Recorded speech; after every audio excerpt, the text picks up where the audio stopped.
Welcome everyone to Devva's room. We are so excited that you've been able to join us tonight, and those of you that will be listening later on, welcome as well. So, for any more updated information that you'd like, the schedule of upcoming events, and any registration details, you can visit the website www.capital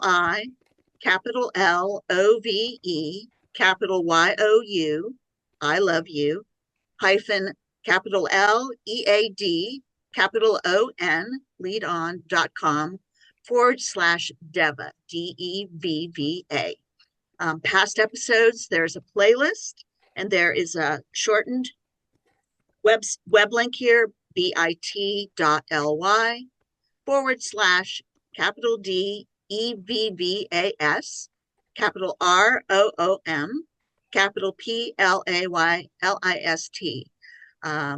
This is our fifth, I believe, session, and we will be uploading this as soon as we are able to do that to the playlist. There's also a QR code available if you're able to scan that QR code, and I suppose we'll put that back up maybe later at the end of the presentation. Next slide.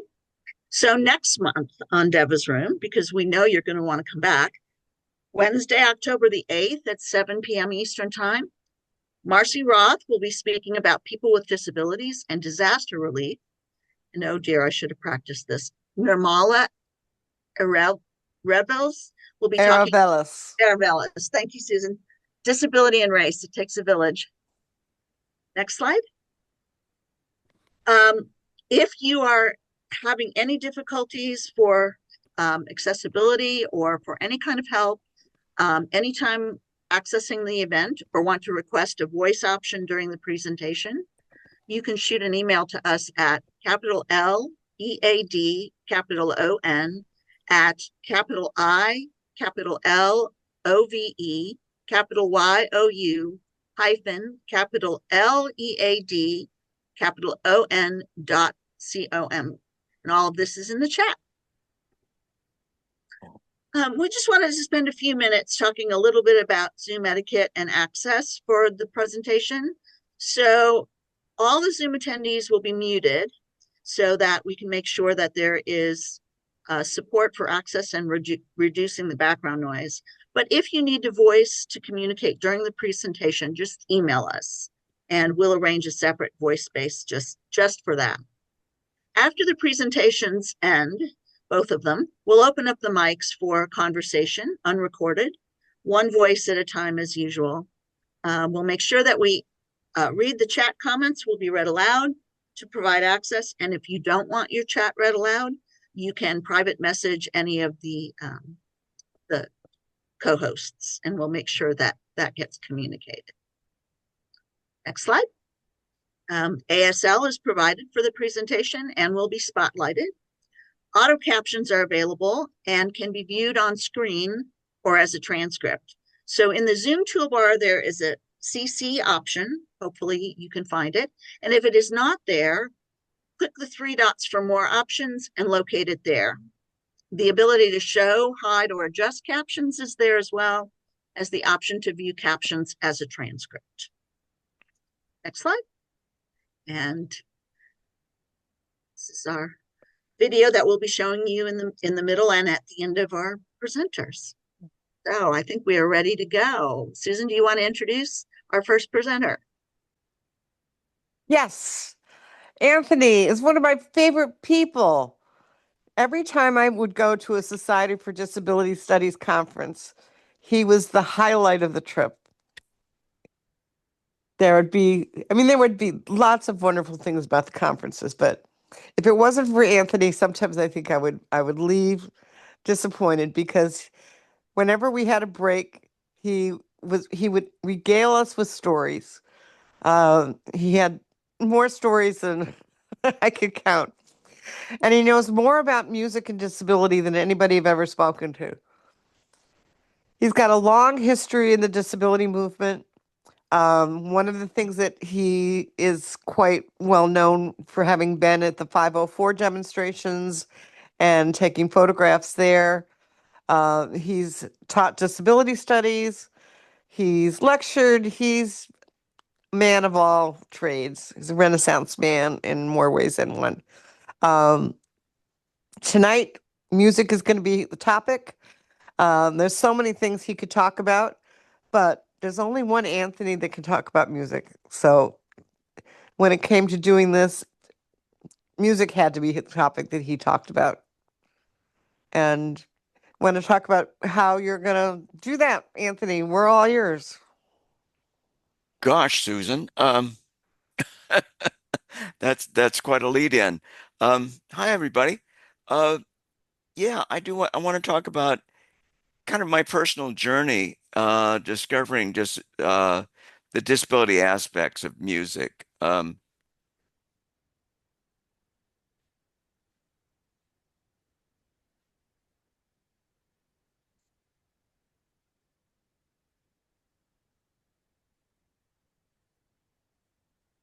I think you just went silent. Oh no, No, No. no, you're not. no, what I was doing is I was sharing my music, and if you guys weren't hearing it, it says share sound. I don't need no Can you hear that? doctor, Yes. 'cause I know what's ailing me. So that's Ray Charles doing I Don't Need No Doctor. And it was a song that played when I was in my senior year of high school, and I just loved it. And I never put the connection between my own disability as somebody with a spinal cord injury and I Don't Need No Doctor, but I loved the song. And it was only later that I went, wait a second, I don't need no doctor to tell me about myself. So how I got to where I am in terms of being interested in disability and music was there's a number of songs that spoke to me. And Though I realize I'm crippled, that is true, sir. Please don't judge my courage by my twisted leg. Let me show my Uncle Sam what I can do, sir. Let me help to bring the axes down a peg. that was Elton Brett in 1942 during World War II. And I had that song on a compilation album that of country music. And this was right as the anti-war movement was starting up, and which I was very much involved in, being out and picketing and doing organizing. And so something like this, let me show what I can do, sir, with my crippled legs. I just thought was very amusing, but I knew it talked to me because it talked about disability. And another one that a little bit later in 1969,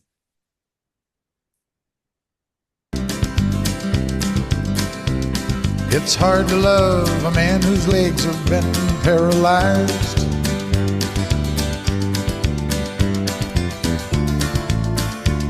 And the wants and the needs of a woman your age, really I realize. that was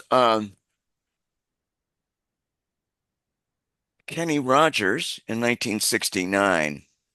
And that was a huge hit. Actually, there's Star Spangled Banner was a huge hit, was a $1 million selling record during World War II. And Ruby was also a huge seller. I think it was sold up 12, 13 million records. And I mean, that made me cringe, that song, and the way Kenny Rogers did it. He made it very, very dramatic. And so it was kind of like, as I got involved in the disability rights movement in the early 1970s, these two songs in particular spoke to me about maybe there is a way that we can look at how disability is represented in American culture. And so I kind of put them in the back of my head.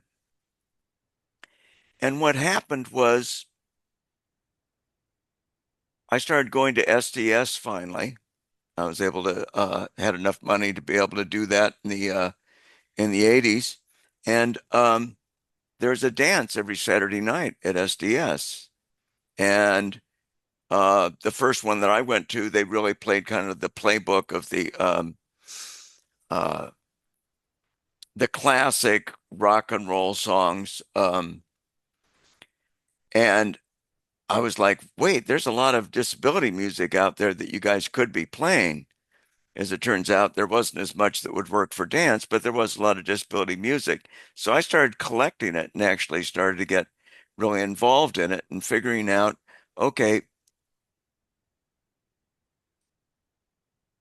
who is playing music that has something to do with disability? And I realized after thinking about it a bunch, talking with different people, it kind of falls into some different camps. One of it is that there's a lot of people who became musicians who had disabilities who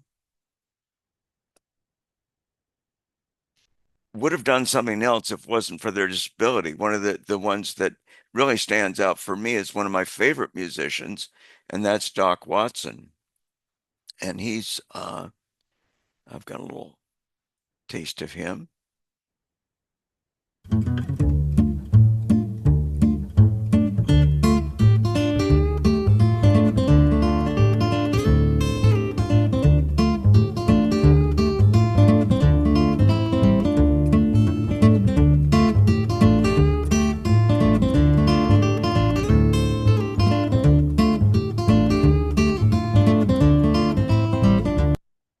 Interestingly enough, that was also 1966, the same time as I Don't Need No Doctor, but Doc Watson's blind. He's from the South, not the deep South, I think Carolinas, and he's a guitar player and singer, and phenomenal guitar player. I've seen him a bunch of times, and I was transported each time that I saw him.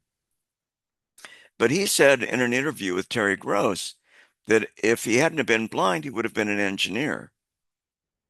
And I think that would have been a huge loss. I can imagine anything that he could have designed as an engineer that would have transported my life and added to my life as his music. And so there's some others. Let's take a look at this.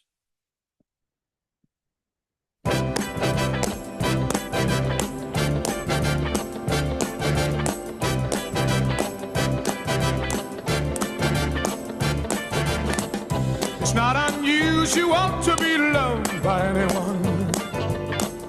It's not unusual to have fun with anyone. But when I see you hanging about with anyone, it's not unusual to see me cry. And that was Tom Jones. Tom Jones, it's interesting.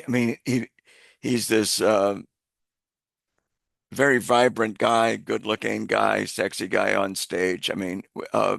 Women used to throw panties at him and things. But when he was an adolescent, he got TB. He grew up in Wales. His father was a coal miner. His future was to go down into the mines and be a coal miner, except in getting TB, it left him debilitated enough so he couldn't go into the mines, but he could sing. And so he became a singer and made far more money and had a much more successful life than he would have as a coal miner, certainly. So there's two people whose lives were changed, whose direction in their lives happened because they had disabilities, probably like many of us. I wouldn't have been involved probably with the disability rights movement if I didn't have a disability and end up working at a university providing disability services. So there's a few more that I think are just interesting people. Let me share a couple of these.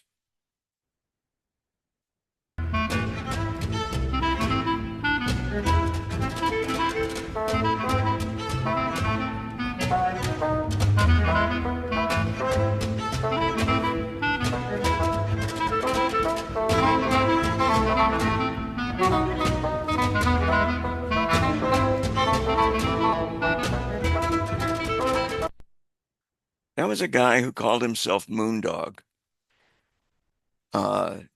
He was known as the Viking of Sixth Avenue.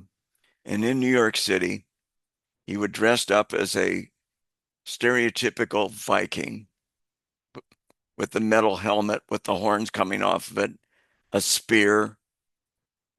And he was blind, and he'd stand out across from Macy's on Sixth Avenue in New York and compose in his head. And that was called Symphonique number 6, Good for Goody. And he was very well regarded. His music I find very interesting, and it tends to be though he'll play a basic melody and then keep adding to it. And so it was a way for him to be able to annotate in Braille and compose using Braille. In a lawsuit where somebody tried to get him to stop using the name, Duke Ellington came and testified at the trial that Moondog was a major composer. So very cool guy. This is kind of interesting.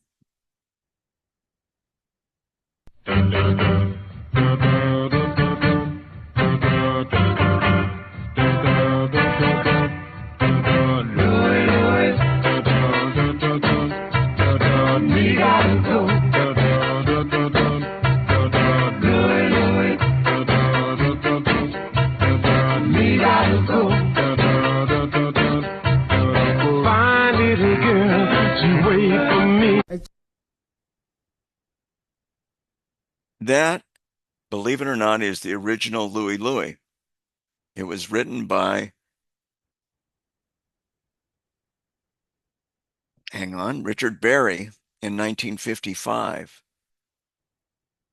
And I included it here because it was interesting. He was an accomplished musician. He was a singer as well. I mean, as you heard there, he was a singer. He was the bass voice in Riot in Cell Block number 9 that the Robins did.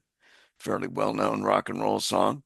But he had a hip injury when he was a child. And as an adult, he didn't like to travel. And so his career was really circumscribed because he wasn't willing to travel.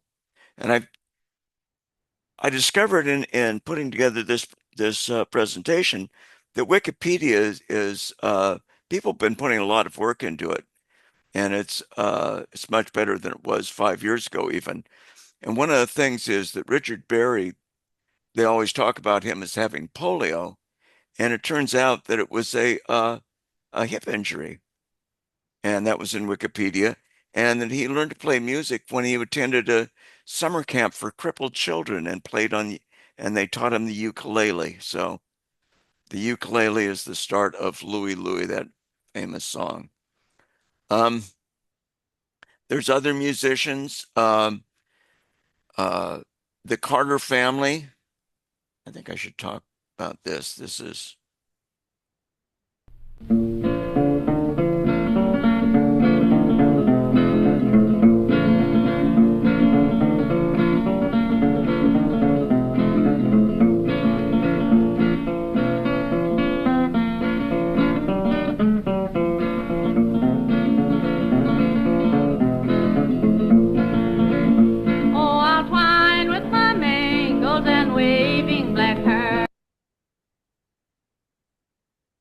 was the Carter family. And it's A.P. Carter and his wife, Sarah, and her sister, Maybelle, who made up the Carter family. And they were huge hits. There was I find it's a fascinating story.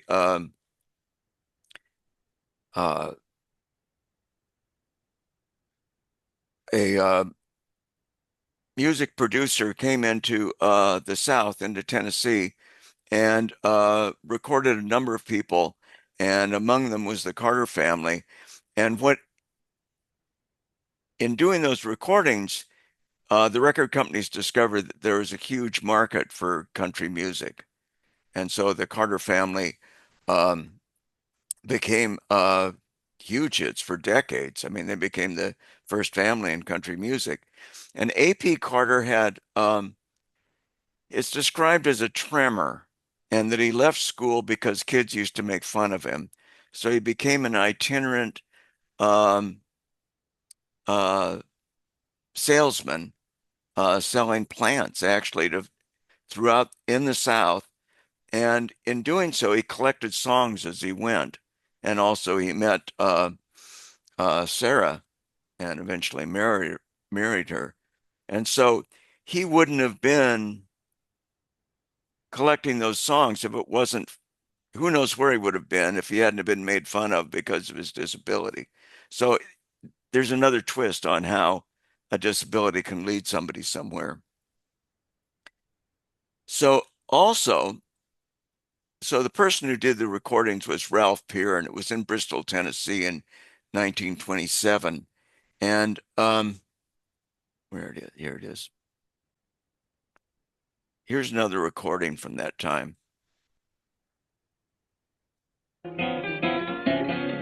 Got that old TB, I can't eat a bite. Got me worried so I can't even sleep at night. I've got the TB blues. So that was Jimmie Rodgers in 1931. And his first recordings were in 1927, but during his lifetime, which was only until 1933, he was also a huge star. So Ralph Peer discovered both the Carter family and Jimmie Rodgers. And I find Jimmie Rodgers fascinating. I didn't know much about him until I saw the documentary on country music, which is on PBS. It was one of those history series whose name escapes me right now. But as part of that series, it's interesting these days, 2025, 2026, 2027, there's much more interest and inclusion of disability in histories than there used to be. And so in this history, it talked about how the lungers, which, Kim, you did your book was on TB, wasn't it? No. Okay, sorry. So TB was a huge problem before antibiotics, and they were called lungers. And it's interesting, they're in the movies about the Wyatt Earp and Doc Holliday, the last one I saw that had they called Doc Holliday, who had TB, a lunger, and it was one of those approbation that people would give. But the lungers all love TB blues. And so here is this explicit disability song embraced by the disability community in 1931. I mean, I find that fascinating. And that in the Ken Burns documentary, his name came to me, Ken Burns, they talk about this. And so there is more interest in general, and also in that documentary, they talk about how A.P. Carter, in going around and collecting his songs, his grandson mentions that he used to travel with a one-legged African American. And so he said, imagine people sitting on their front porch, and here is this tall, gangly guy who's got a severe tremor, along with a black one-legged guy coming up their front porch. What must they have thought? Well, it turns out they were song collectors and collected a great deal of songs. So that's kind of the identity part of it. There's, for me, having a disability, having had a disability since I was 5 years old, there's a lot of identification I have with some songs. And so, talking about SDS, here's one that I discovered when I was at SDS.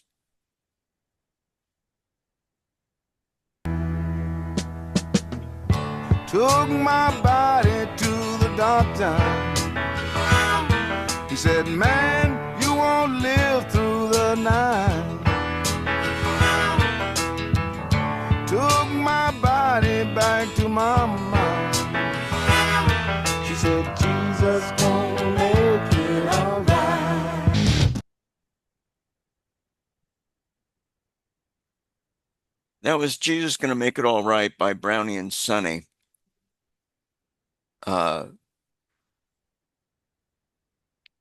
Sonny Terry and Brownie McGee from 1973.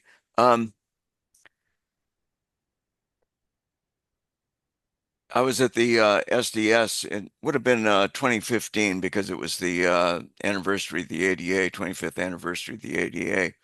And I had my iPod with me with my songs on it, and there was an iPod player there, and I put it on shuffle, and that song came up, and I didn't realize I had bought a CD from Sonny and Brownie, but had never heard that song. And as a disabled person, there are times in my life when I have took my body to the doctor and have not gotten good news. And so have so wanted, to take my body back to mama and have her say, it's going to be all right. And it's something that the music can do to us. I mean, music can kind of get past our filters and our intellect, and touch us on some kind of deep way. And so mama's going to make it all right. I mean, that really touched me.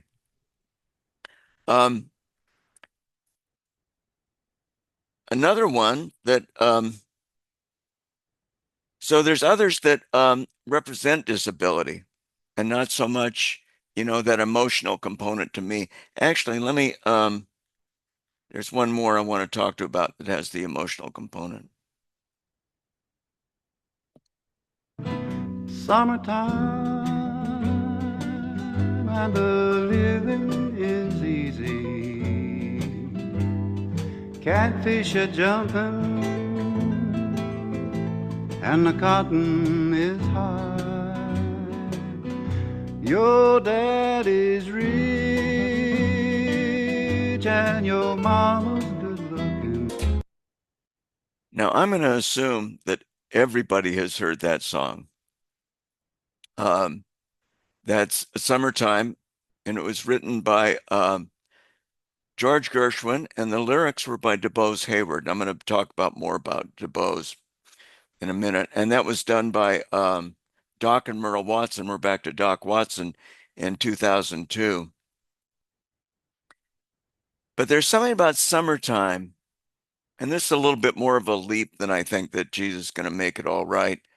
But there's something about, I think, the disability experience, that desire for life to be easy, the desire for things to be, easy. You know, my life is very complicated because of my disability oftentimes. You know, and that kind of longing for that kind of summertime feeling. And what's interesting about that, and we'll talk more about it when I talk about Doc Thomas, is that there's a universality that occurs oftentimes with very specific creative projects. You know, so something like Jesus Gonna Make It All Right, coming out of the experience of Sonny and Brownie. Sonny Terry was blind. He's the harmonica player and singer. And Brownie McGee was had polio. There's a great picture of him with his polio shoes on. So the two of them were popular blues players in the blues revival of the 1960s. So there's something very specific about Jesus Gonna Make It All Right that then becomes universal. But even much more universal is Summertime. I mean, I don't know how many people have recorded it. I've got dozens and dozens of versions of it. And that feeling of that very specific feeling that DuBose Hayward, he was a disabled man, disabled writer, songwriter, who penned these lyrics very specific to his life, but became so universal that so many people have recorded it and so many of us know it.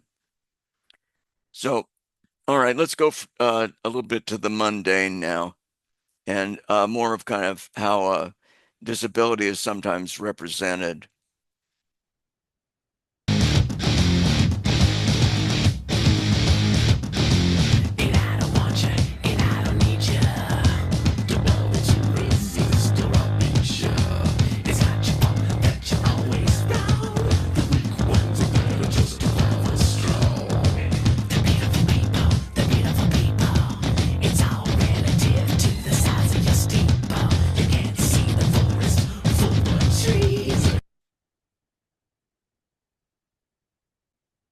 That was Marilyn Manson.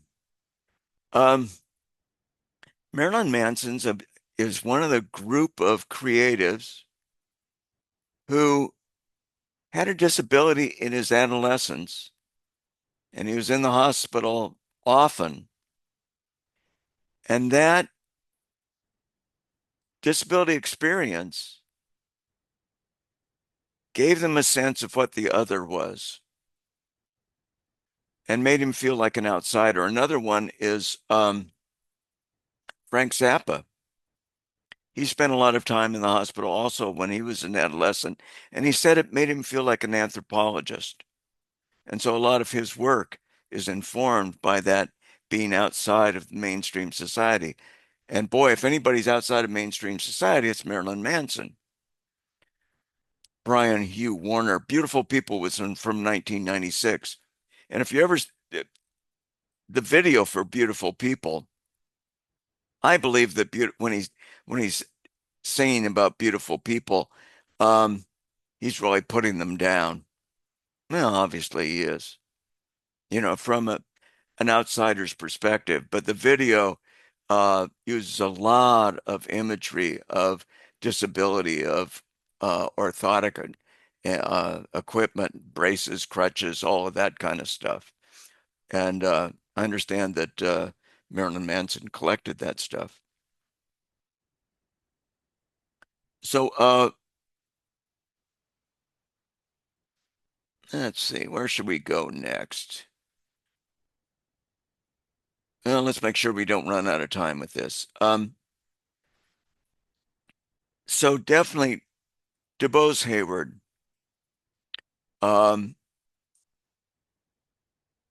He was from the South, from Charleston. His mother studied the African American community, in particular the Gullah community who lived on offshore islands. And he was a writer. And he wrote a book called Porgy.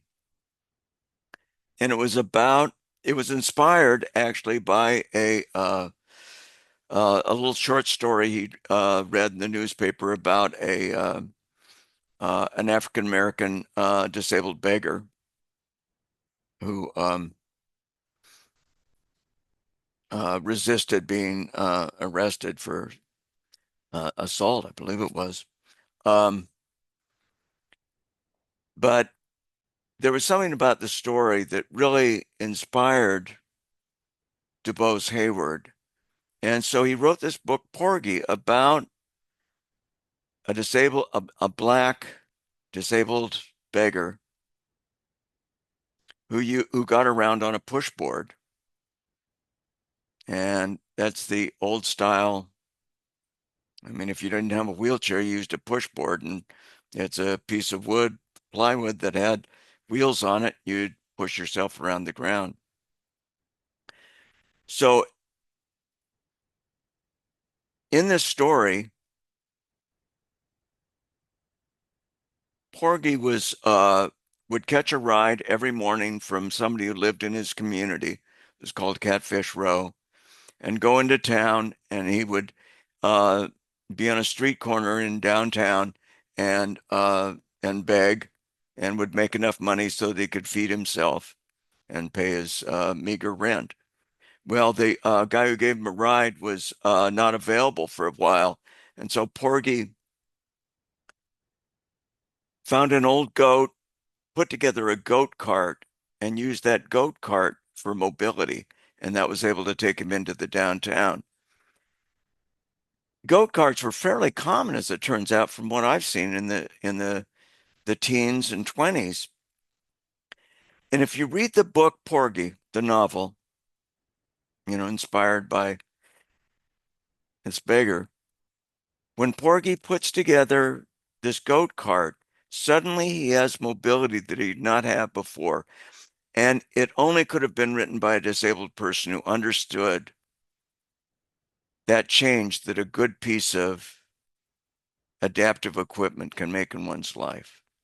I mean, it's a joyous chapter of him going around Charleston and visiting all the places, just exploring. And so what I see Porgy as, well, so hang on a second. Okay, so there's the novel Porgy.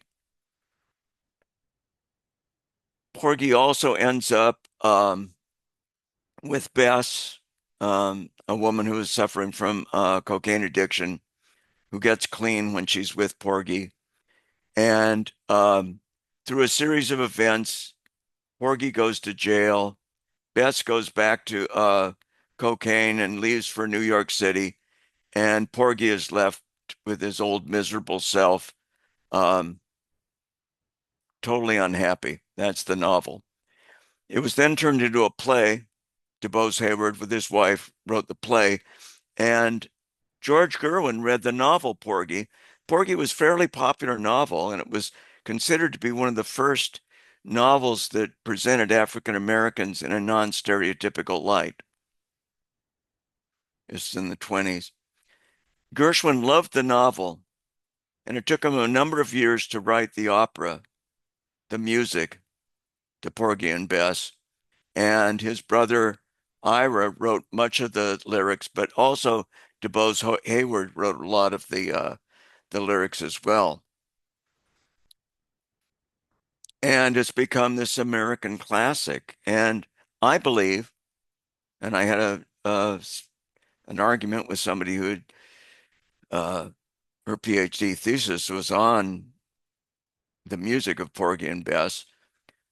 She was African American. She saw it as a story of race. I see Porgy and Bess as a story of disability masquerading as race.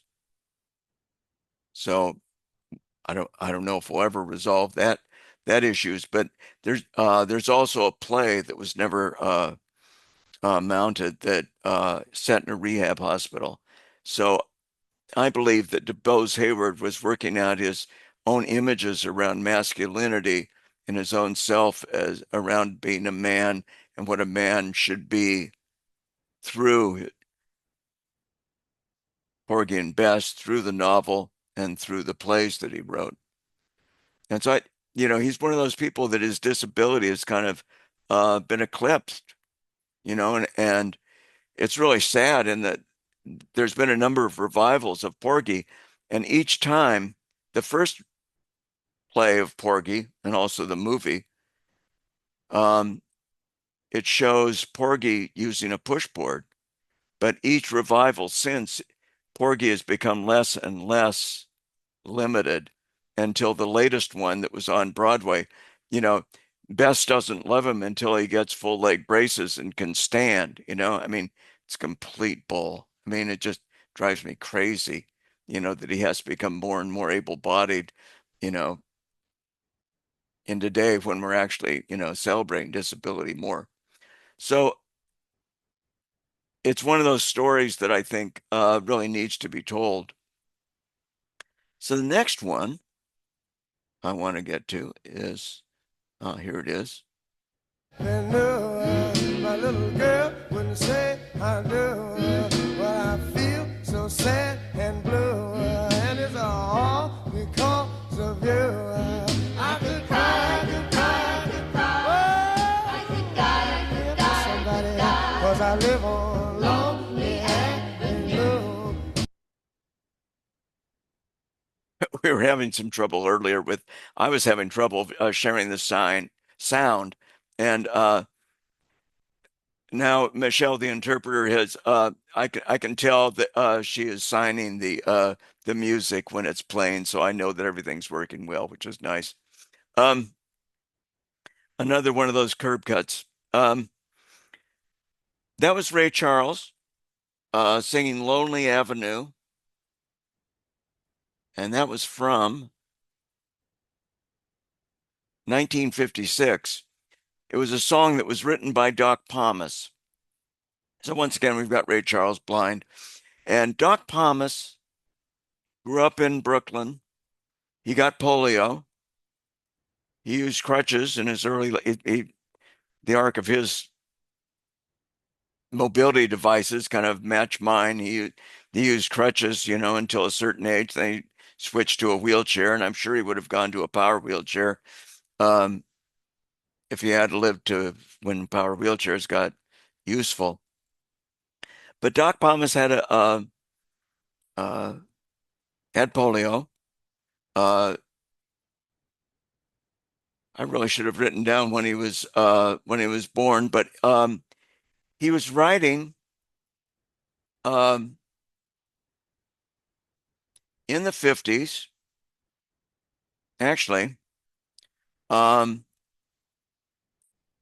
the late 40s and early 50s, he was a blues singer in the New York area and the burbs. He was so he was this white, disabled blues singer in black nightclubs, and he was moderately successful there. I mean, there's a number of record sides that are out of him singing. I mean, it's never a huge hit, but what he said was that it just the nightclub life just got too much for him, so he started writing songs, and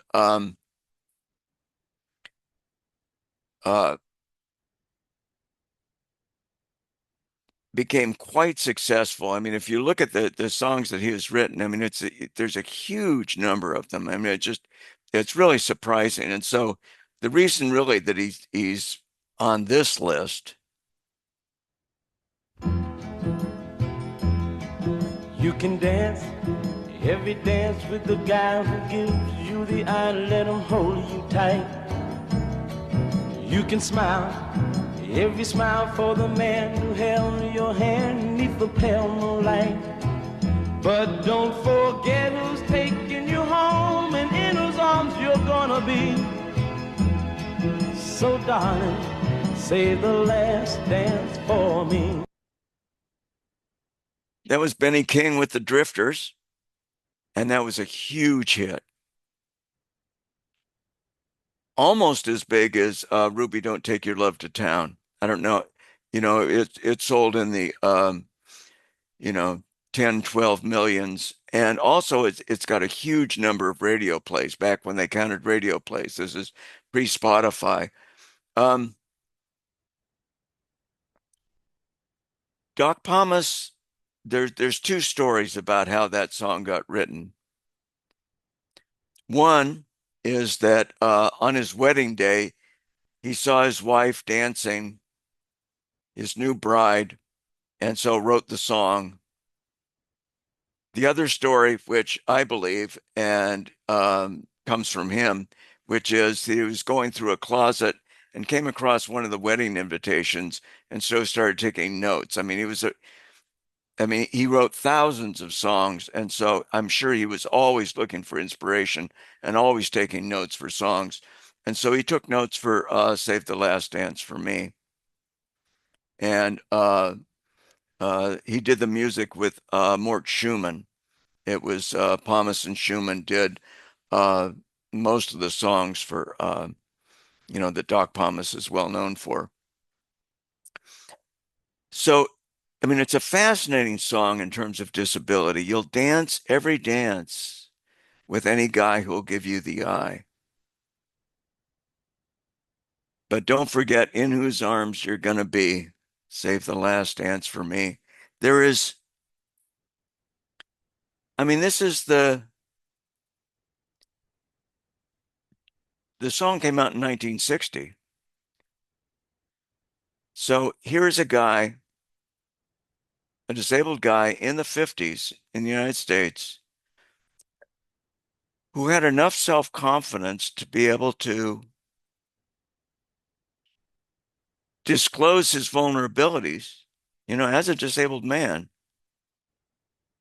You'll dance any dance. And so there's the vulnerabilities and the self-confidence to say, and don't forget in whose arms you're going to be. I find that dumbfounding. And that's when it's very specific moment in time to a particular guy, a particular woman. And yet it has this universality that people just love. And so I think Doc Pomus and the work that he did, is so well worth knowing. And there's a very good documentary that was done on him called AKA Doc Pomus. There's a biography of him, which I don't care for much because the author, is very sentimental about his disability, but has good information in it. And then it's called Lonely Avenue. Lonely Avenue was people have seen that as reflecting the lyrics as reflecting Doc Pomus's disability, but I believe that it reflects really his depression. He'd go through phases of depression where he couldn't get out of bed for weeks on end, and so Lonely Avenue, I think, reflects that rather than his physical disability.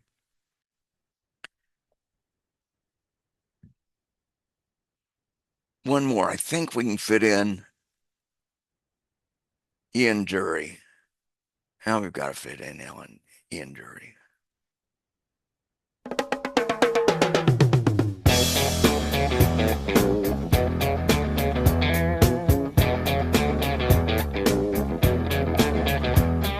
Sex and drugs and rock and roll is all my brain and body need. Sex and drugs and rock and roll. That, friends, was Ian Dury. And that was a song that he is quite well known for, Sex and Drugs and Rock and Roll. In fact, actually led to rather a meme. I mean, when people talk about the rock and roll days, it's sex and drugs and rock and roll. Ian Dury is another guy with polio. And he was very upfront about it, much like Doc Pomus was, and was very clear. There's a number of songs that he's done that reflect his disability experience. And the one that he's really known for, so he was English and he was part of the punk new wave movement. But the one that he's the reason I'm talking about him is this. Spasticus, I'm spasticus, I'm spasticus, autisticus, I'm spasticus, I'm spasticus, I'm spasticus, autisticus, I'm spasticus, I'm spasticus, I'm spasticus, autisticus. I whittle when I piddle, cause my middle is a riddle. I'm spasticus, I'm spasticus, I'm spasticus. Ian Dury wrote that for the 1981 Year of the Disabled, thinking that he wanted to have something with a little punch. And so he wrote Spasticus Autisticus, which relate the disability rights movement to the uprising of the slaves in Spartacus. And I think that's a wonderful, powerful allusion. And I think it's a great song. A friend of mine went to Reed, which is a liberal arts, liberal college in Oregon. And he said a lot of the people, they did a study actually, and they found out a lot of people were on the spectrum who went to Reed. And he told me that at the school dances, whenever Spasticus came on, the dance floor just filled up. So I think that people on the spectrum related to Spasticus, which I think is cool. So in 1981, he wrote it for the International Year of the Disabled and outraged all of England. BBC banned it, so it didn't get played on the radio. And since the BBC ran, was all the music, that's all you got in England. It didn't get played. It did, though. In England, in London, when they had the Olympics, the Paralympics for disabled athletes, when the athletes came into the arena in the very beginning of the Paralympics, Spasticus was playing, which I thought was really exciting. I should mention Galen Lee, who is a little person, LP, who plays her violin like most people play a cello. And she's had remarkable success. Actually, let's play a little bit of.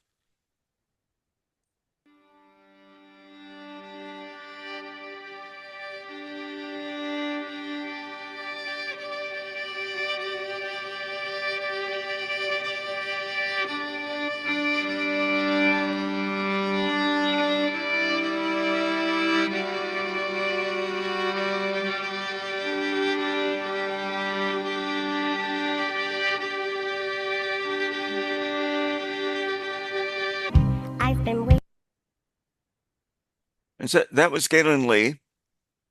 I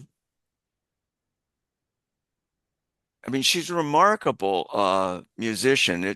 She plays a kind of Celtic, little bit new agey music. It's not usually to my liking, but she is so good. I really enjoy. I've seen her a number of times, and I've enjoyed it each time. I mean, she's gone on. Her last big deal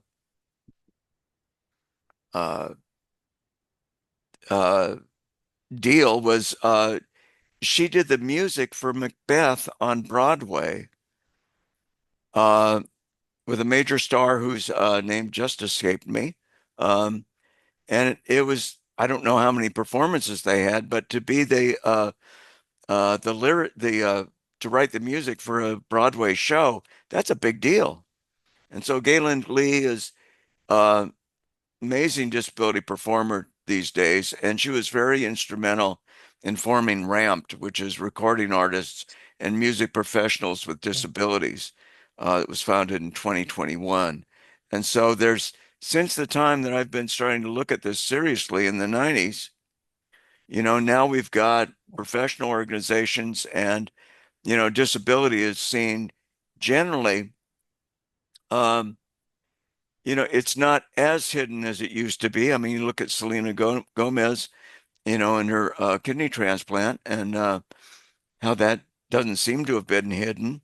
And I saw that Lady Gaga talked about her fibromyalgia the other day, and she's been very upfront about disability.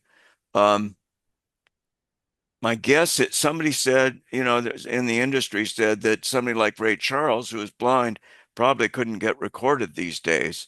So I think we're dealing with, a number of different things in the culture. I think in some ways disability is getting more recognized in music. In other ways, probably, is excluding. But there's so many avenues for being able to present music, through Spotify, through the various it's hard to make a living as a musician. It's very hard these days, but people are managing to do it and they're creating videos. And so there's a lot going on. What I haven't touched on at all is the work of a lot of Black artists and rap, and there's a whole group of people who are producing music in that arena. So this has been a joy. It was fun for me to go back and revisit some of these things, which I hadn't heard in a while. And I hope it's helpful. I'll post this song list, signal list to a full version of these songs, plus a few others that we weren't able to get to today. But thanks very much. Well, thank you.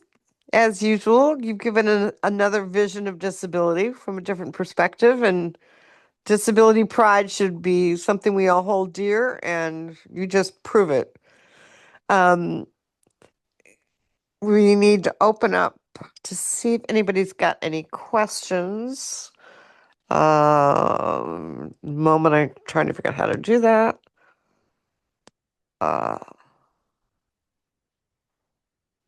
Susan, I've got it if you need me to chime in. Yeah.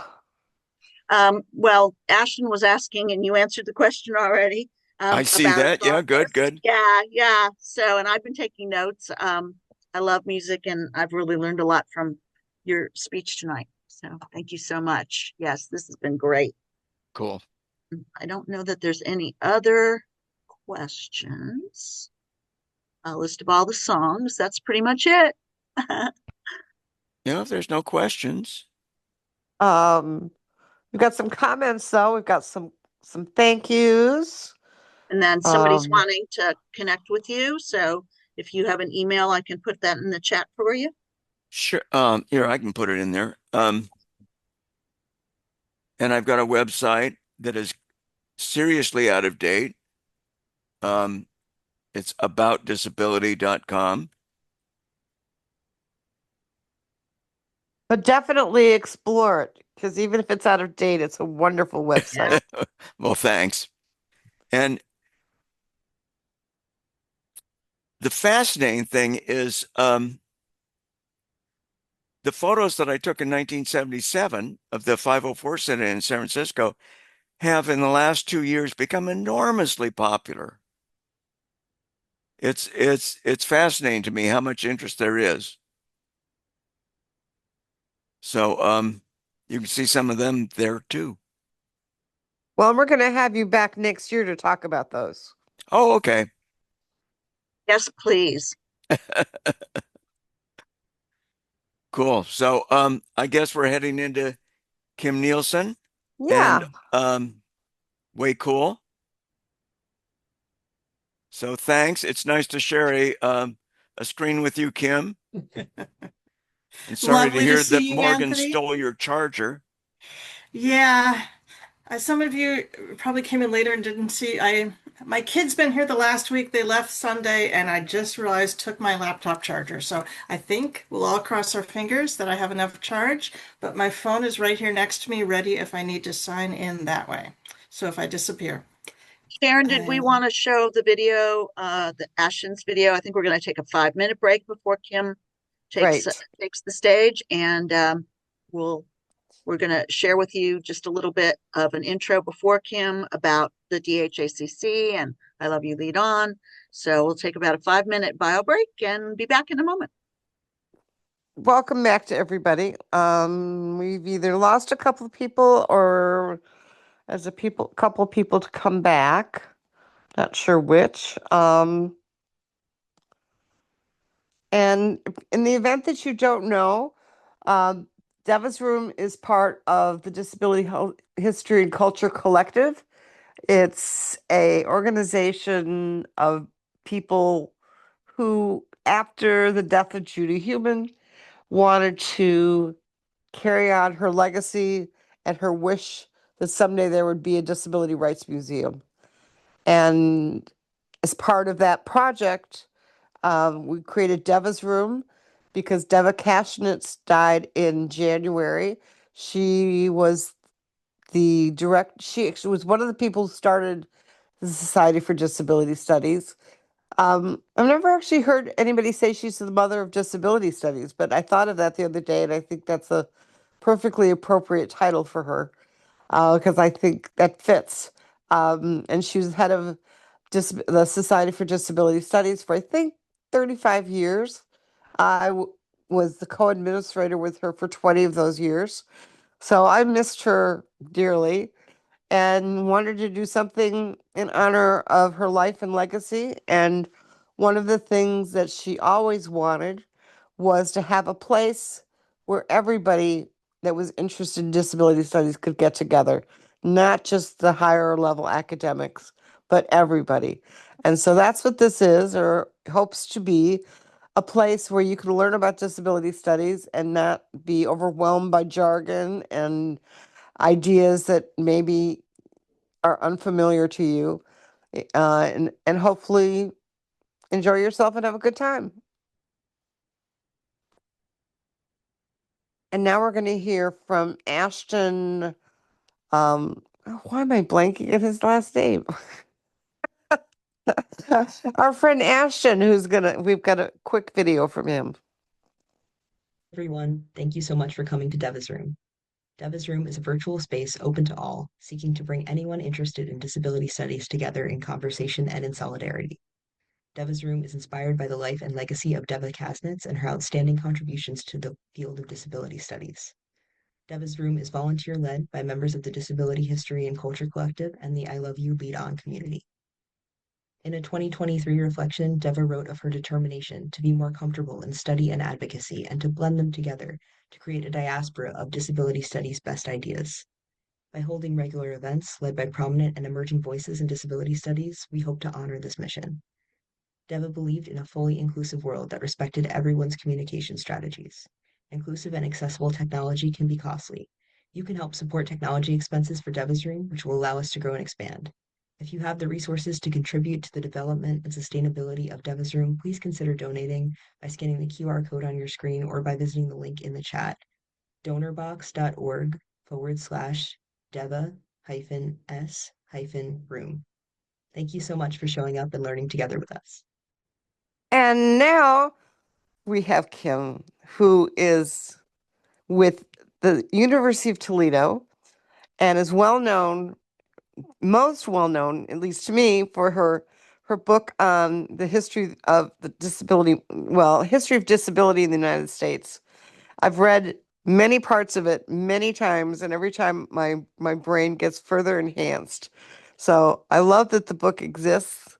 I think it's one of the most important books we've got to look back on our history. And then she's also a specialist in my heroine, Helen Keller. I grew up wanting to grow up and be Helen Keller. She was my idol growing up. I think I probably was the only person who ever grew up wanting to grow up and deaf and blind, but that was my aspiration. But when you read the books that Kim has written, you can see why she was such an influential and woman who a little girl would find to be an amazing role model. So Kim is I'm glad you're with us. Last month she was originally scheduled and things happened, but she's here this month, so we're really glad to have you. Hello, everyone, and good evening. Thanks for sticking around and sticking with me. I know many of you, and it's nice to hello to those of you and those I don't. It's really lovely to have you here with us. I apologize for the life chaos that meant I wasn't able to be here last time. And thank you, Susan, for all you do. I'm a historian, and I really love being a historian. I often say that it is a combination of being a gossip and a professional detective. And, Susan, those were my kid fantasies, particularly being a detective. So I think it's manifested in my life as being a historian. The downside, I guess, of being a historian is that you're stuck with reality and the evidence of what we got. And that's going to come through today. I also just want to sort of acknowledge that I think this is a hard time for many people, including many disabled folks, many activists, those of us trying to work within academia or being stuck working within academia, lucky enough to work within academia. I don't know how it goes. But all of us, I think, are really struggling, and I wish I had good advice. I don't, but we're here. We're here and we're together in community tonight, and that is really lovely. So my assignment is to talk about disability and female suffrage and disabled suffrage activists. And I've been thinking long and hard today or the last week or two and on about how I wanted to do this. And I think I'm going to start by splitting this into two. Some of you know the U.S. suffrage amendment that allowed women the right to vote was passed in 1920 in the United States. I want to talk about pre-1920 and then post-1920. I also want to sort of start by listing what I don't have that I wish I had. As I said, historians are always stuck with what we've got and with what people have left behind for us. And what I really wish I had, and I wish I could, if any of you are interested in letting me see your face, I would enjoy that, but you don't have to, no peer pressure.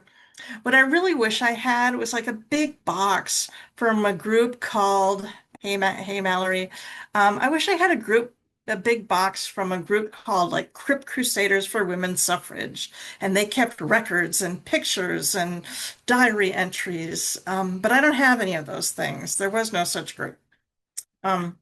I wish I had a box of materials from, Blind Babes for the Ballot.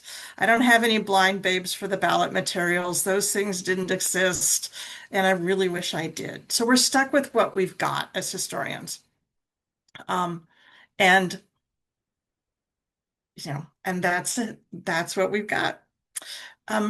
So there were, as far as I can tell, no disability-specific organizations prior to 1920 for female suffrage. I think the why, one, it's complicated. Life is complicated, but there's a general lack of trans disability identity and alliances prior to World War II. Anthony hinted at this a little bit, but there's simply a general lack of trans disability, cross disability alliances and organizations prior to World War II. And so a sort of spanning disability organization for female suffrage just didn't exist in that concept, and that activism and those alliances amongst people of distant diagnostic categories didn't exist. But prior to 1920, there were, of course, right, there were disabled women involved in the suffrage movement. Gallaudet, which I put some names in the chat for the signer and for the rest of you, but I'll just spell out Gallaudet, which often I spell wrong. Gallaudet University, and there are some other deaf schools that had student orgs that were specifically devoted to female suffrage. It's the story, although people have a hard time proving this, is that some of the first were actually undercover, and they were passed as female sororities, and they devoted themselves to female suffrage within deaf schools. Agnes Nielsen is one of the activists who supposedly started one of these secret orgs under the guise of sororities, which I love thinking about sororities as a form of feminist activism undercover. But there were certainly women's organizations and deaf schools that attempted to endorse and pass and lobby for and be activist organizations on behalf of female suffrage. I wanted to point out a few disabled activists because, of course, there were disabled folks in the suffrage movement, including some famous ones, including, Susan's hero, Helen Keller, was active in her own way in the suffrage movement and was very public in that regard, and spoke and wrote and would allow her name to be used on fundraising venues, parades, this kind of thing. She was public as a suffrage activist. And of course, by that point, already world famous for her disability. The suffrage amendment passed in 1920. She wrote The Story of My Life and went to college, graduated in 1904. So she was an adult, widely published. People knew of her by this point in time. Another woman who I'm always interested in is a woman named Inez Mulholland. And Mulholland had, I think, what today we call a chronic illness. She had consistent anemia and struggled with that. She became, during the suffrage movement, let me back up. She was a white woman, very wealthy background, very talented, a skilled public speaker, very well connected, very beautiful in a traditional sense. And she became the front face very often for the female suffrage movement near the end of it. And would, on one of the big DC parades, for example, wore a long white dress and rode a beautiful white horse and was at the very front of the suffrage parade. So she was a symbol, and she was very much in the front. She was loved as a public speaker and traveled extensively in the several years leading up to the end of the suffrage campaign. She died, frankly, because of her rapid travel schedule. She died around 1920, right about the time the suffrage amendment was passed. And frankly, because of, she prioritized the traveling and promotion of suffrage over her own health and taking care of the chronic illness that she had. It was an incredibly important campaign to her, and that was how she chose to prioritize. I also want to give you another example. Mary Church Terrell was an African-American woman, a very prominent in the African-American community. She led the National Association of Negro Women for a while. She was not known publicly as a woman with a disability. She was I think everyone would often call her a very classy lady, very dignified. And she knew that as a leading African-American woman, she had to play respectability politics all the time and appear strong. And she wrote about her chronic illness and chronic pain and fatigue and exhaustion in public, or excuse me, in private. She never talked about it publicly. Never talked about it publicly. She feared that if she, as a Black woman, would, in essence, acknowledge her disability, her physical weakness, that it would sort of fall into racist stereotypes about weak, not strong Black women. And so she chose to keep all that stuff private. But she was very much an adherent to suffrage. She believed in suffrage. She was an advocate for suffrage. She was a leader in the African American community, very important there, but really kept her disability private because she feared that the stigma that came with disability would sort of leak on to the rest of the Black American women's community and the suffrage campaigns that she was involved in. And there's a great biography of her. I'm like Anthony, the name and author of which I cannot remember. I think it came out in 2020 though. And it's a great biography. So, and I think there's a great disability analysis in it. So you can all, that's what the internet is for. I also want to point out that, of course, there were also disabled women opposed to female suffrage.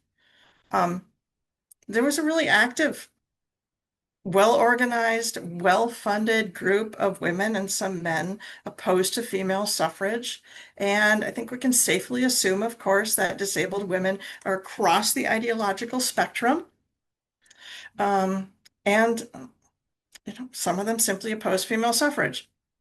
Or active organizations, active individuals, fairly effective. Nobody was actually sure till the last moment that the suffrage amendment was going to pass. It was right on the line. And I'm sure there were disabled women opposing that as well. I want to talk a little bit about disability in the suffrage campaigns, because while there are people there, women there on both sides, white women, Black women, disability was also used as a concept, like Anthony talked about, an ideology. Sometimes it was used to diminish or insult the suffragists in their argument.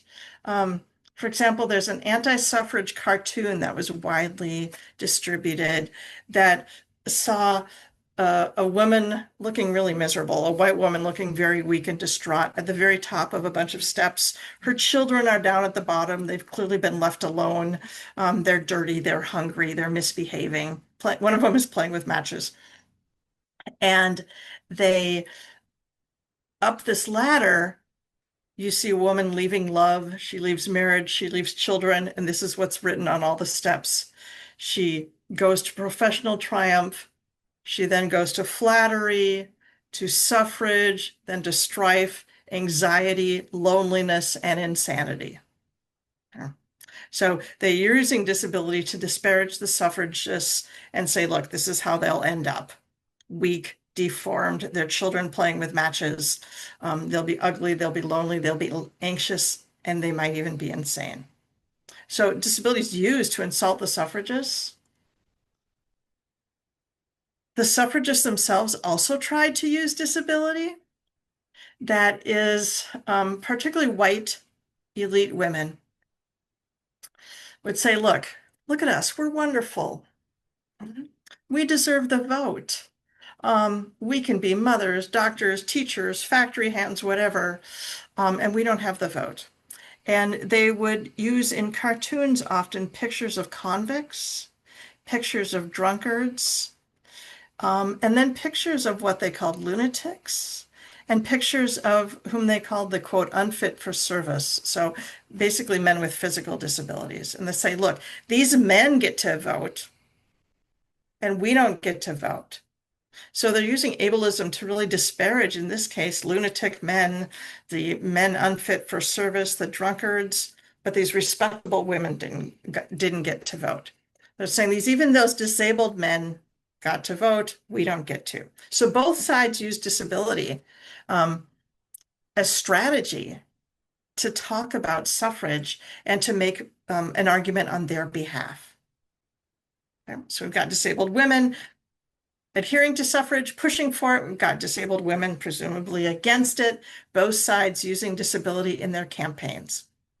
But the suffrage amendment passed in 1920, August, and then there it is, the 19th Amendment.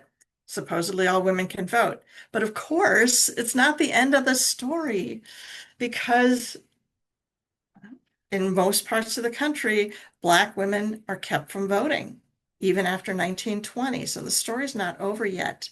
And the constituents become different after 1920.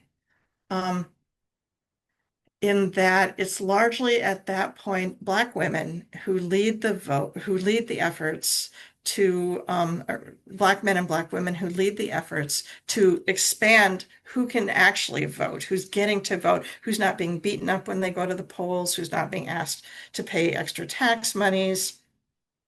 They're pushing for voting and racial freedom for everybody. So clearly, in this is kicking in the 1930s, 1940s, but once you get to the 1950s, 60s, before the Civil Rights and Voting Rights Act, there are many disabled women, mainly Black women, who are very active in the movement to expand the suffrage and make that 19th Amendment actually live itself out. And here we see the importance of polio, as Anthony talked about too. Wilma Rudolph, who became an Olympic star, had polio as a child. She actually had to leave the South, and that there were not racially integrated and accessible polio treatment centers to her. There were none that would treat Black kids in her part of the South.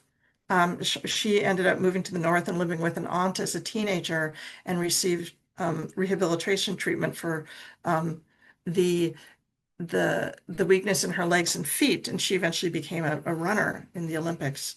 And she became a proponent of Black women voting, Black men voting. She supported racial freedom movements. So you've got people like her who had that disability identity and disability experience.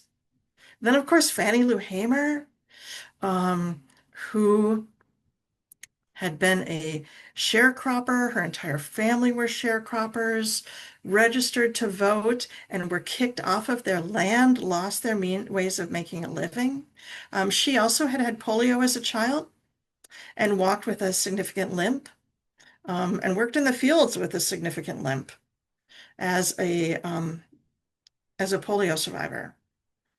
She became more disabled, if we can use that term, or her disability became more significant after she was arrested and beaten while in prison, beaten significantly for her racial freedom, civil rights activities, and her hip was very damaged because of the beating in prison.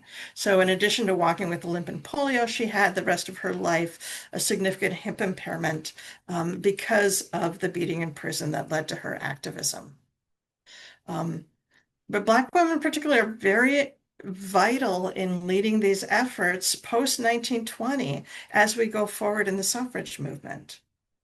And now, of course, many disabled people are pushing and advocating to make sure polling places are accessible in the US, registration is accessible in the US, voting by mail or however one needs to do that remotely is accessible in the US. This continues to be a battle that we shape and need continued activism amongst all of us in as we go forward. Because the battle, didn't end in 1920. It didn't end with the 64, 65 Voting Rights Act. And we're still figuring it out. We're still working with it as we want to make voting accessible in the US. That's what I've got. I'm looking forward to hearing questions and feedback and chatting with many of you.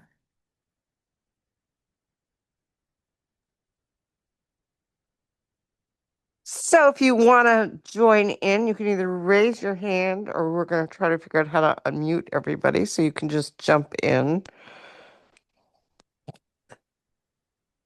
I know there's a way to unmute everybody.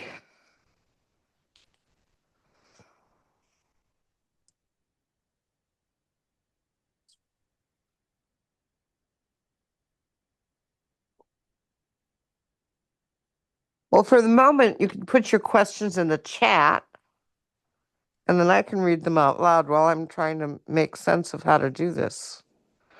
I thought we had figured everything out. Sharon says we can't unmute people. They have to unmute themselves. And there's a thank you from Ashton in the chat. And I'll second that. That was wonderful. Thank you so much.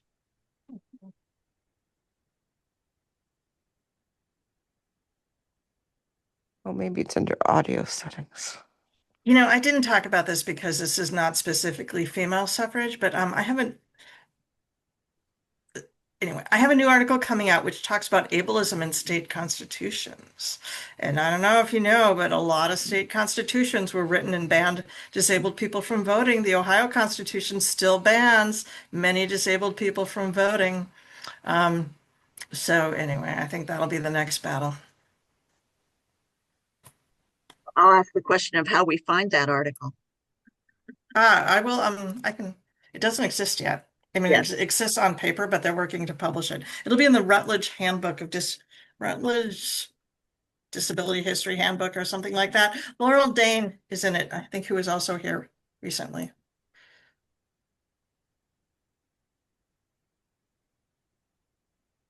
Oh, you guys have to unmute yourselves. Yeah, everybody has to unmute themselves. So, Amy, would you like to come on camera and read your question, or I'm happy to read it for you? Or your statement.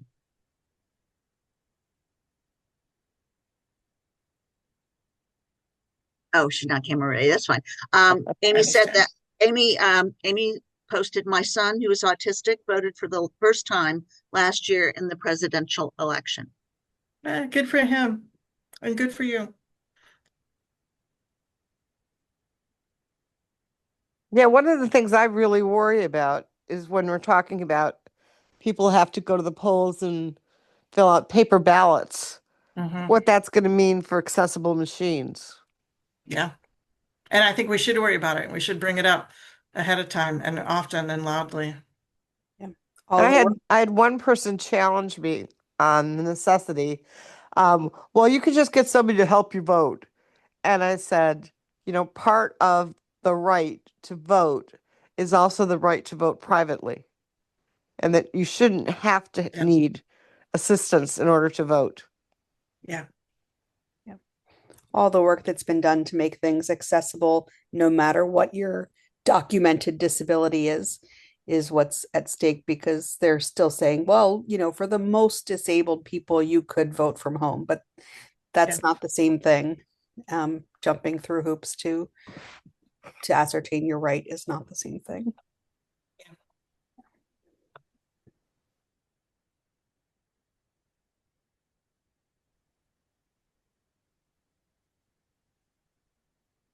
Any other comments, questions? Did anybody get to Broadway and see Suff's the musical? No. Nobody made it? I heard about it, but no. I was like, they had my friend Jenna played the wheelchair user in the show.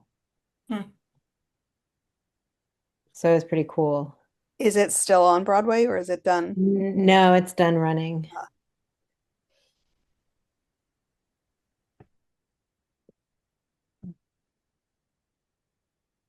So since your expertise is on disability history in the United States, I know that we think of the ADA as sort of being our pivotal moment, but do you think that's our most pivotal moment in the disability movement?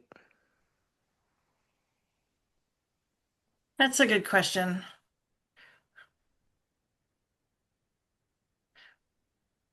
You know, I guess I would think of the ADA not as a moment, but as, I mean, it's the end result of probably 60 years of activism. And that was a lot of work. And I don't think it could have come without, like, Brown v. Board of Education, the Supreme Court decision. It would not have come without the 64 Civil Rights Act. You know, so I think the problem with pointing it out, I'm just going to say this as a historian, as a pivotal moment, is that it erases all of the work that went behind it. And that was so much work and so important. And I even think about the I've become preoccupied with the 1964 Civil Rights Act because there were people who tried to include disability in the 1964 Civil Rights Act. And it was in a couple of the drafts. Hewart Humphrey was behind that, but obviously that failed. And it was not included there. But I think about those folks who really early on tried to include and put disability rights in a large constitutional legal frame.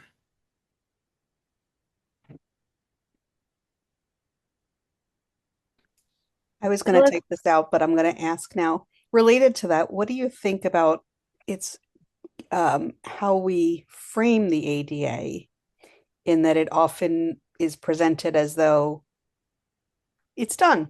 Look at what we did. It's done. Yeah. We've got it. Yeah.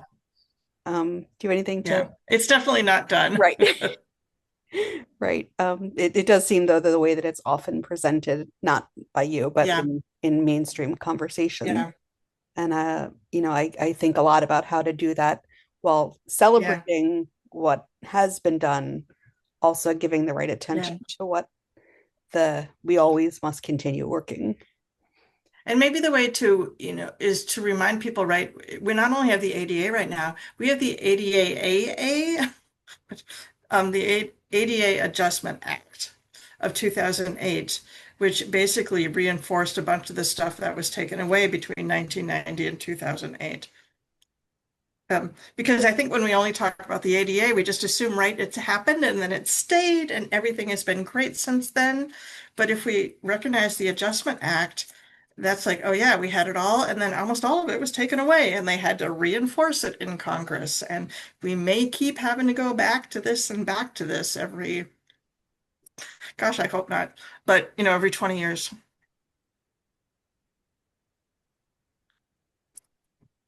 Well, it's been said many times, the ADA has no teeth. Yeah. Yeah.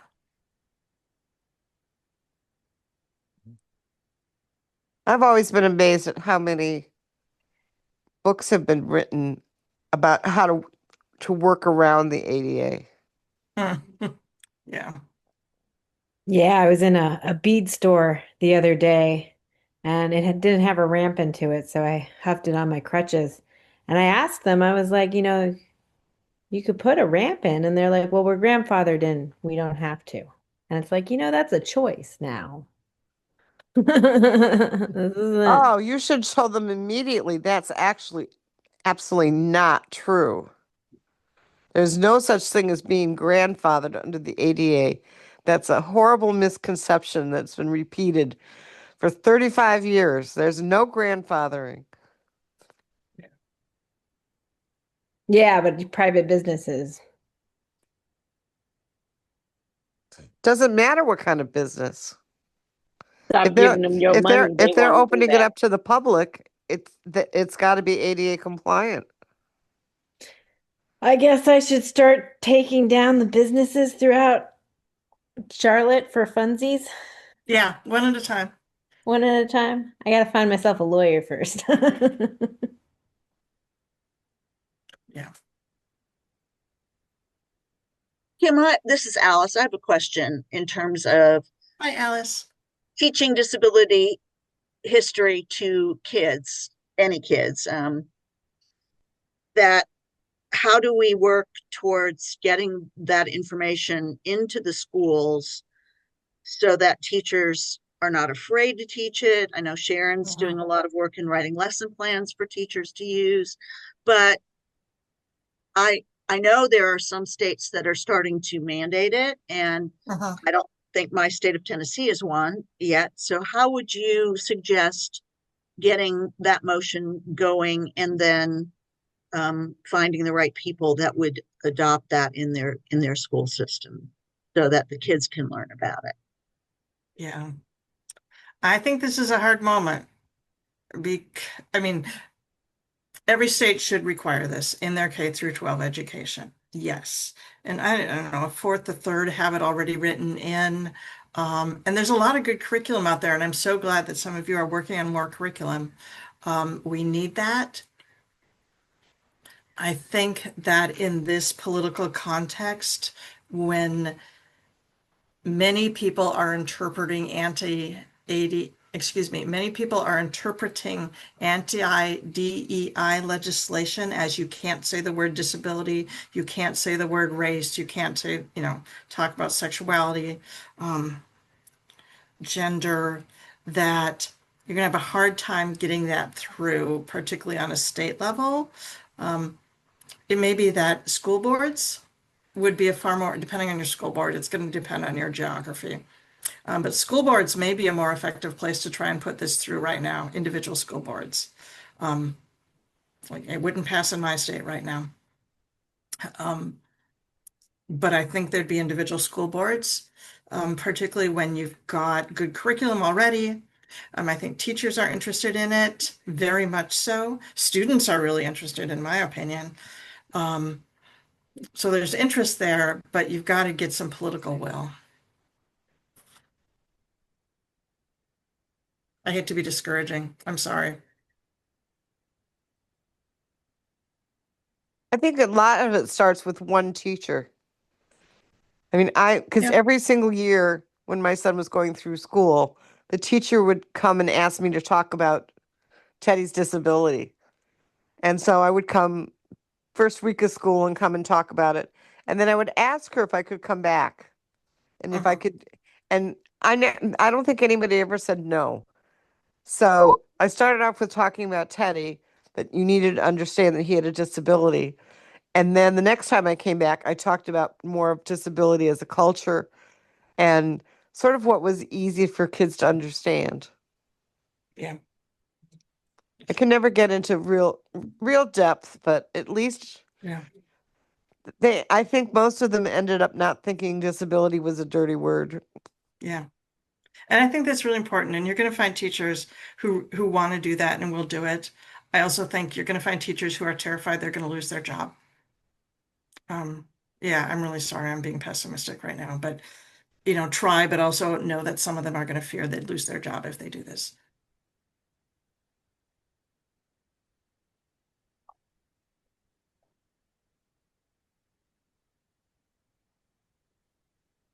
Well, now disability also seems to be getting wrapped up with other identities. Oh, yeah. And sometimes that's a positive, and sometimes it's not. All depends on how it's, whether it's said that trans people shouldn't be allowed to have guns because they all have a mental illness. I mean, what is that but ableism? I think students are really thirsty for disability history. And schools are increasingly not segregated, increasingly integrated. Certainly disability segregation still exists. But students who consider themselves non-disabled are increasingly around disabled students. And, that's important. Oh, thank you, Sharon, for sharing your curriculum site.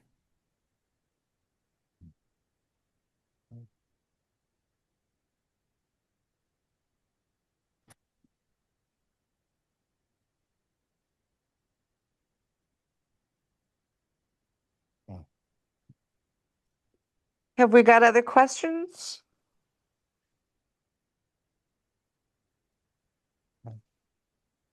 Well, Kim, I'm so glad you came. Thanks for letting me be here. And maybe next year you can do something on Helen Keller. Yeah, Helen and I are deciding if we want to get along anymore.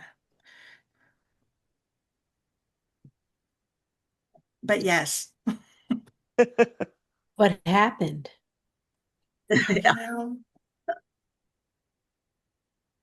It's like after living with somebody for nearly 30 years that, sometimes you just create friendships elsewhere.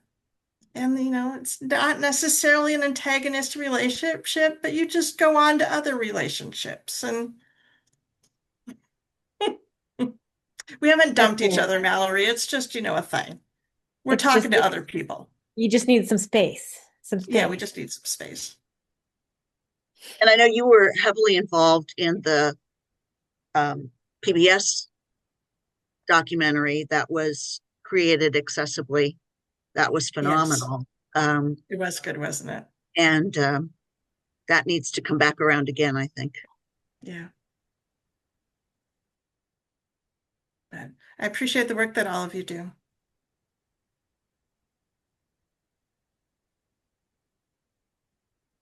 Absolutely appreciate you. It's so nice to see you. It's nice to see you too, Mallory. It's been a really long time. Forever, right?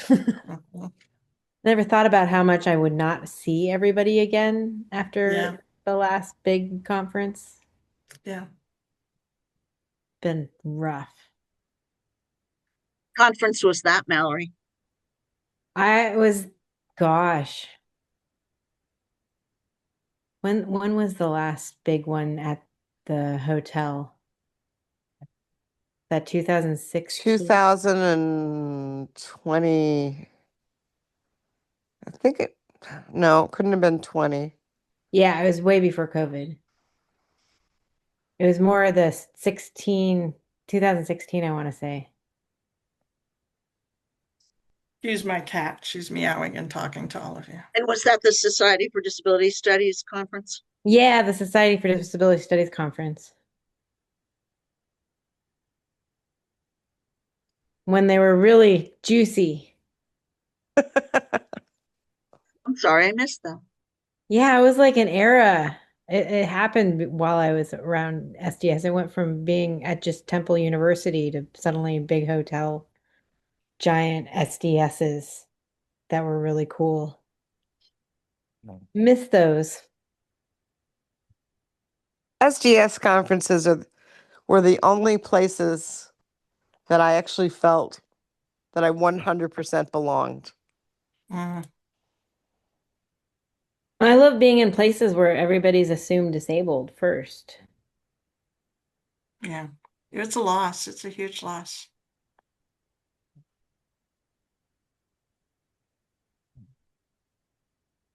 Well, it's still going. It just has taken a dramatic turn in different directions. Yeah, yeah. And I know we're all doing our best.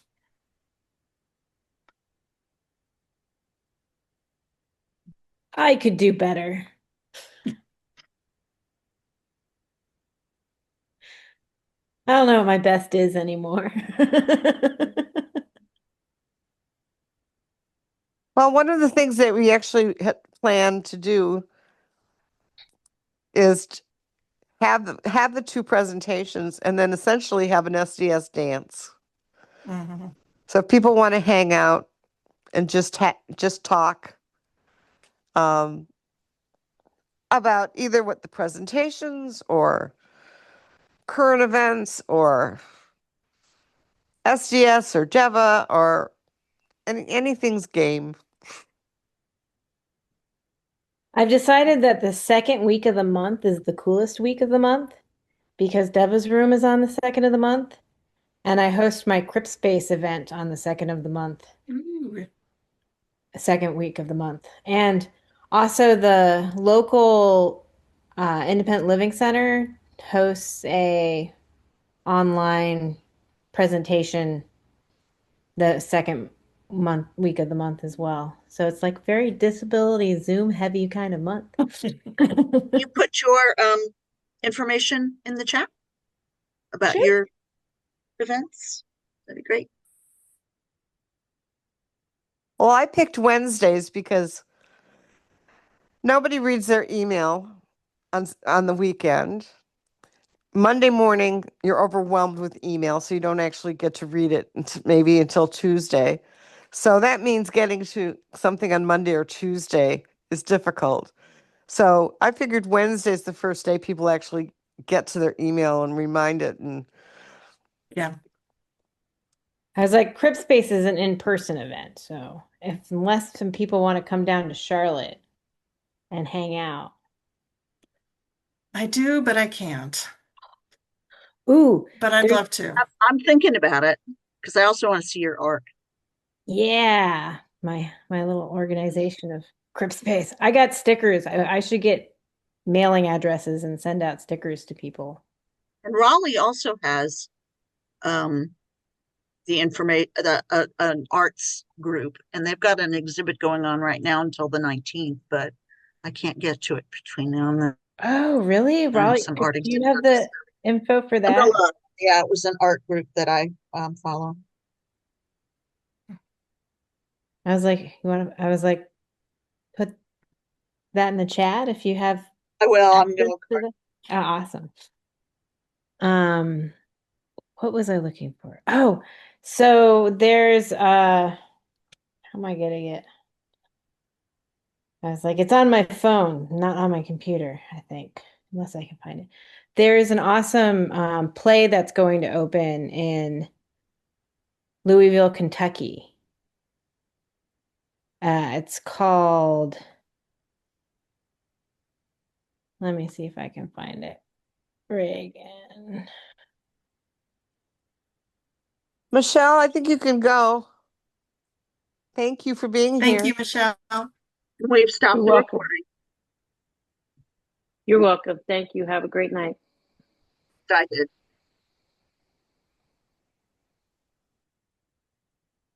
And I have to help someone go to bed.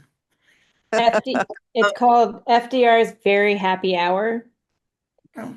And it's written by Reagan Linton. For those of you who don't know, she's a disabled actress who's worked all over the country at this point, if she's ever come across anybody's radar. But she's written it and is performing it, and it's the world premiere. And it's going to be October 15th through the 16th. October 15th through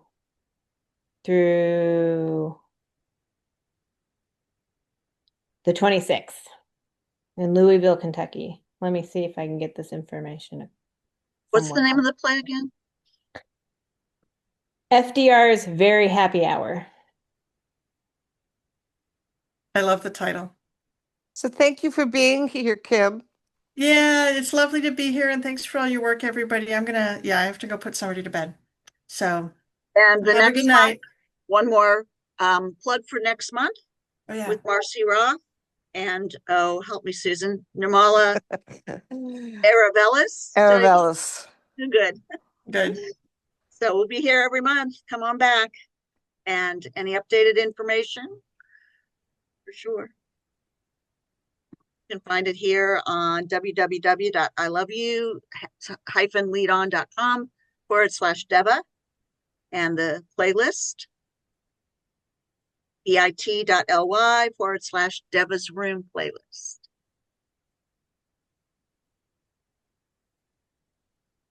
I stopped my recording. I don't know if you did, Susan. There we go. Oh, perfect.